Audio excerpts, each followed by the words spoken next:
ప్రమాదకరమైనటువంటి ఉగ్రవాద పార్టీ ఏదైనా ఉందంటే బీజేపీ ఎంపీ మైసూరు ఎంపీ యొక్క పాసులతోనే పార్లమెంట్లో దుండగులు ప్రవేశించి గందరగోళం సృష్టిస్తే మొత్తం భారత ప్రజాస్వామ్యాన్ని అపహాస్యం చేస్తుంటే దానికి రక్షణ కల్పించలేని మోడీ అమిత్ షాలు ఈ దేశాన్ని కాపాడగలరా?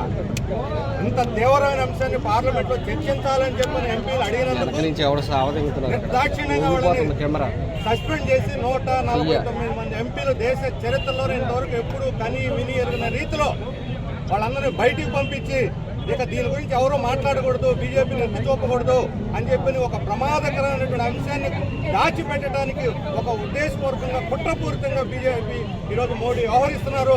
వాళ్ళకి పదవిలో కొనసాగే నైతిక అర్హత లేదు. బీజేపీ అమిత్ షా కనీసం ప్రకటన చేయడానికి కూడా సిద్ధపడకుండా ముఖం చాటేసేటువంటి అంత సిగ్గుచేటు దేశానికి తలవంపులు తెచ్చినటువంటి వాళ్ళు రాజీనామా చేసి పదవిని తప్పుకోవాలి.